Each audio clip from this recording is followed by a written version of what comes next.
اللہ تعالیٰ فرماتا ہے اعوذ باللہ من الشیطان الرجیم واتبع سبیل من اناب الی، اس کے راستے پہ چل جس نے میری طرف رجوع لایا۔ اس آیت کی تفسیر کیا ہے؟ اب علامہ ابن الجوزی کے حوالے سے میں آپ کے سامنے تفسیریں نقل کر رہا ہوں۔ علامہ ابن الجوزی کو یہ تفسیریں کہاں سے معلوم ہوئی؟ تو انہوں نے قرآن اور حدیث اور اقوال صحابہ کے مفسرین کی روایت سے ان تفصیلی مضامین کو بیان کیا ہے۔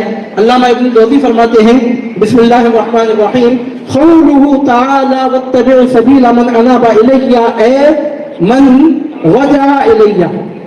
علامہ ابن الجوزی فرماتے ہیں کہ اللہ تعالیٰ کا یہ فرمانا کہ اس کے راستے کی اتباع کر جو میری طرف رجوع لایا، تو اس کا مطلب یہ ہے کہ اس کی طرف رجوع کر، اتبع اے ارجع، اتباع یہاں پر رجوع کرنے کے معنی میں ہے، اس کی طرف رجوع کر جو میری طرف رجوع لایا۔ کیا مطلب نکلا؟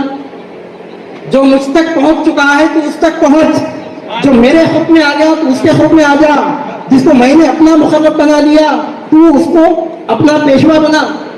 بندے کو چھوڑ کے خدا سے ملنے کی بات نہیں کی گئی قرآن میں۔ اے بندے تو خدا تک پہنچنا چاہتا ہے تو پہلے کسی باخدا کے پاس آ، اللہ تعالیٰ تک پہنچتا ہے تو کسی اللہ والے کے پاس آ، جو میری طرف پہلے سے رجوع لا چکا ہے تو اس کی طرف رجوع کر، کیونکہ بندہ خدا تک پہنچتا ہے تو خدا تک بندے کے پہنچنے کے لیے درمیان میں بندے ہی کا واسطہ ہوتا ہے، بندہ درمیان میں ہوتا ہے تو بندہ خدا سے ملتا ہے۔ واتبع سبیل من اناب الی، تو اللہ ابن الجوزی فرماتے ہیں اس کے طریقے کی پیروی کر جس نے میرے طرف رجوع لایا، تو اس کا مطلب کیا ہے؟ تو فرماتے ہیں اے من رجع، کیا مطلب ہے اے من رجع الی؟ اتبع سبیل من اناب الی اے اتبع سبیل من رجع الی، جس نے میری طرف رجوع لایا اس کی پیروی کر۔ میں آپ سے پوچھ رہا ہوں، سرکار غوث پاک رضی اللہ تعالیٰ کی طرف رجوع لا چکے ہیں، اس بات پہ آپ کو شک ہے، شبہ ہے؟ آپ کیا شک کریں گے، ہم کیا شبہ کریں گے؟ یہ جتنے وہابی ہیں نا، وہابی فرقے کے جتنے لوگ ہیں، ان پورے وہابیوں کے سرغنہ سردار، ان کے سپہ سالار، ان کے گرو گھنٹال علامہ ابن تیمیہ نے بھی حضور غوث پاک رضی اللہ تعالیٰ کی علمیت کو تسلیم کر لیا۔ یہ تو ہونے پونے، ان کی تو اوقات ہی کیا ہے ابن تیمیہ کے سامنے۔ ابن تیمیہ کے جو نام لینے والے چیلے چاہتے ہیں، علامہ ابن تیمیہ نے بھی حضور بڑے پیر سرکار غوث اعظم دستگیر رضی اللہ تعالیٰ کے بارے میں یہ بات تسلیم کی ہے کہ سرکار غوث پاک رضی اللہ تعالیٰ صاحب کرامت بزرگ تھے اور آپ پر مکاشفات ہوتے۔ سبحان اللہ! ابن تیمیہ نے اس بات کو تسلیم کیا ہے۔ عزیزان محترم، یہ ہونے بونے ان کے اوقات کیا مجال کا پلس میں نہ مائنس میں، یہ لوگ ادھر کے نہ ادھر کے، دیوار کی بلی ادھر کتی نہیں معلوم، ادھر کتی نہیں معلوم۔ ہماری لکڑی میں کیا بولتے ہیں، ان کو پیندانے سے اٹھا بولتے ہیں، کدھر لڑکتا نہیں معلوم، نہ ان کی کوئی بیس ہے نہ ان کی کوئی بنیاد ہے، لا وارث بے بنیاد، جن کا کوئی آگے کوئی نہیں، جن کے پیچھے کوئی نہیں، جن کی کوئی بیس نہیں، جن کی کوئی بنیاد نہیں، جن کا کوئی وارث نہیں، جن کو کوئی سنبھالنے والا نہیں، جن کو کوئی پکڑنے والا نہیں، جو ٹھوکر کھائیں تو ان کا کوئی ہاتھ پکڑنے والا نہیں۔ اور ہمارا ہاتھ پکڑنے والا کون ہے آپ کو معلوم ہے؟ ہم کو تھامنے والا کون ہے آپ کو معلوم ہے؟ ہماری سرپرستی کرنے والا کون ہے آپ جانتے ہیں؟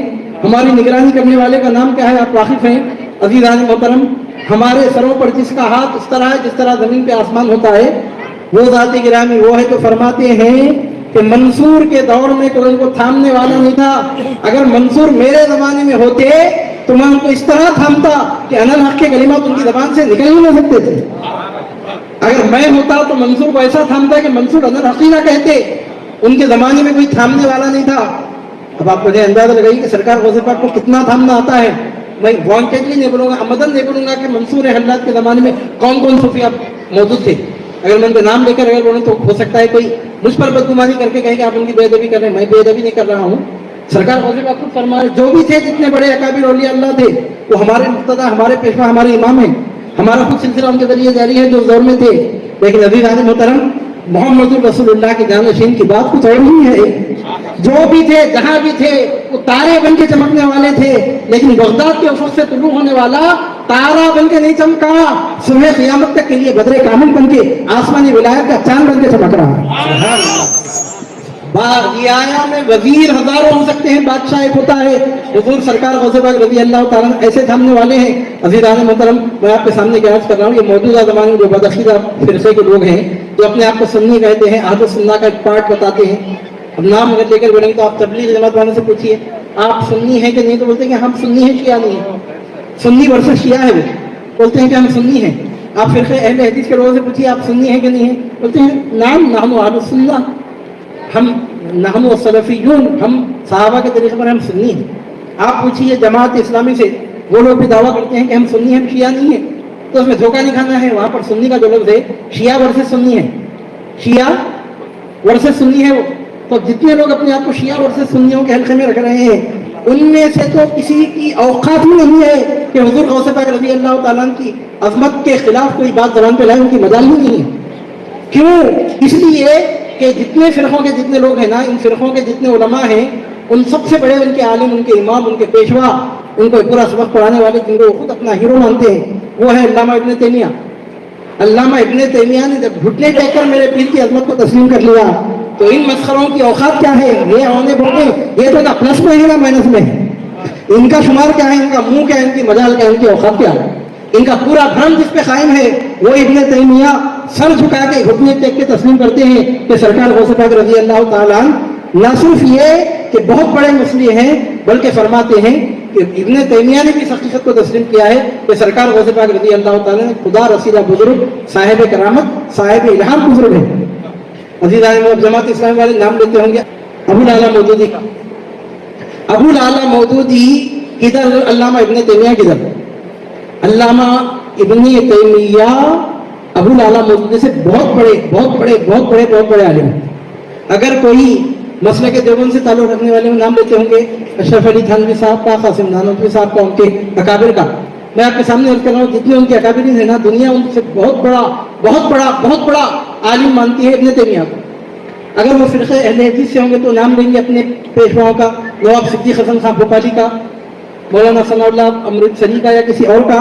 میں آپ کے سامنے عرض کر رہا ہوں کہ مولانا ثناء اللہ امرتسری ہوں یا قاضی صدیق حسن خان بھوپالی ہوں یا اور دیگر جو ان کے فرقے کے اکابر علماء ہوں، ان سے بہت بڑے عالم کا نام ہے علامہ ابن تیمیہ۔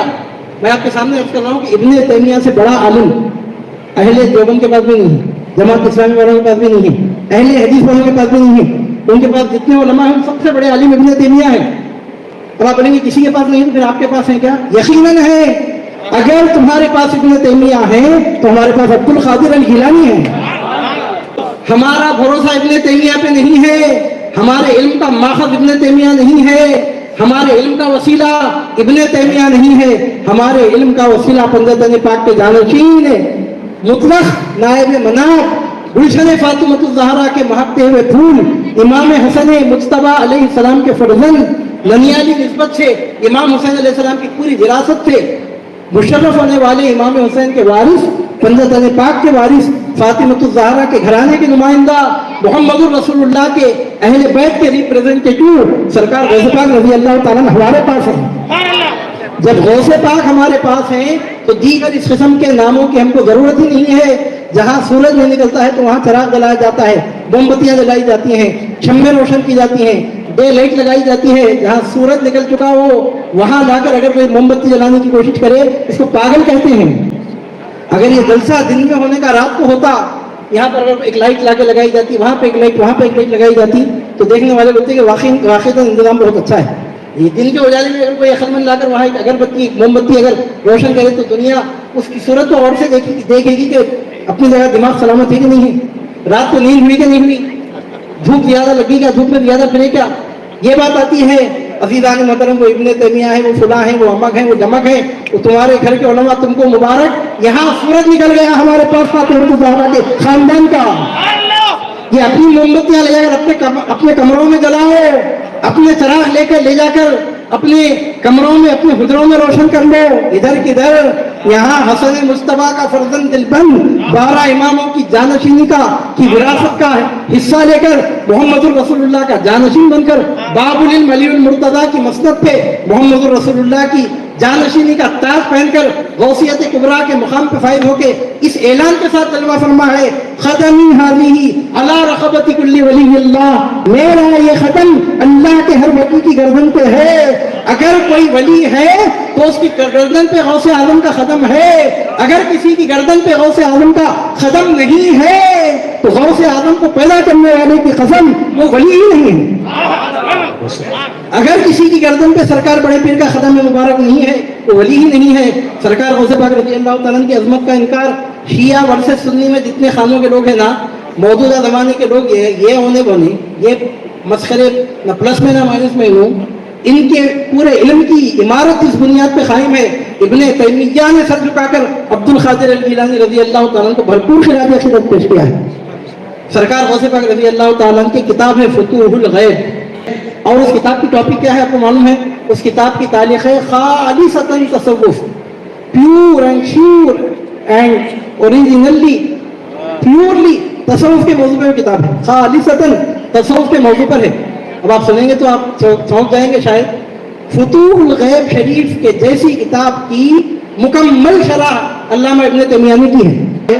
آج کے دور کا کوئی وہابی اگر ہمارے سامنے اور اسمارٹ بننا چاہے گا نا، ہم پہلے اس کو اس کا خط ناپ کے دکھائیں گے کہ تو آئینے میں دیکھ تیری صورت کیا ہے، 1 سے 7 مرتبہ اپنا خط ناپ کے ہمارے سامنے آ کے تو کون ہے، تو ہے کیا، تیرا خط کیا ہے، who are you, what is your identification، تو پلس میں نہ مائنس میں، ادھر نہ ادھر، تیرے جو ہیرو ہیں، تیرے جو گرو ہیں، جن پر تیرا پورا ناز ہے، تیرا پورا بھرم ہے، انہوں نے فتوح الغیب شریف کی شرح لکھ کے اس بات کو سر جھکا کے گھٹنے ٹیک کے تسلیم کیا ہے کہ عبد القادر الجیلانی رضی اللہ تعالیٰ نے جو تعلیمات پیش کی ہیں وہ تعلیمات عین کتاب و سنت کے مطابق، کتاب و سنت کی تعلیمات کی عین ترجمانی پیر بغداد شیخ عبد القادر الجیلانی رضی اللہ تعالیٰ نے کی ہے۔ اس بات کو ابن تیمیہ نے تسلیم کیا ہے۔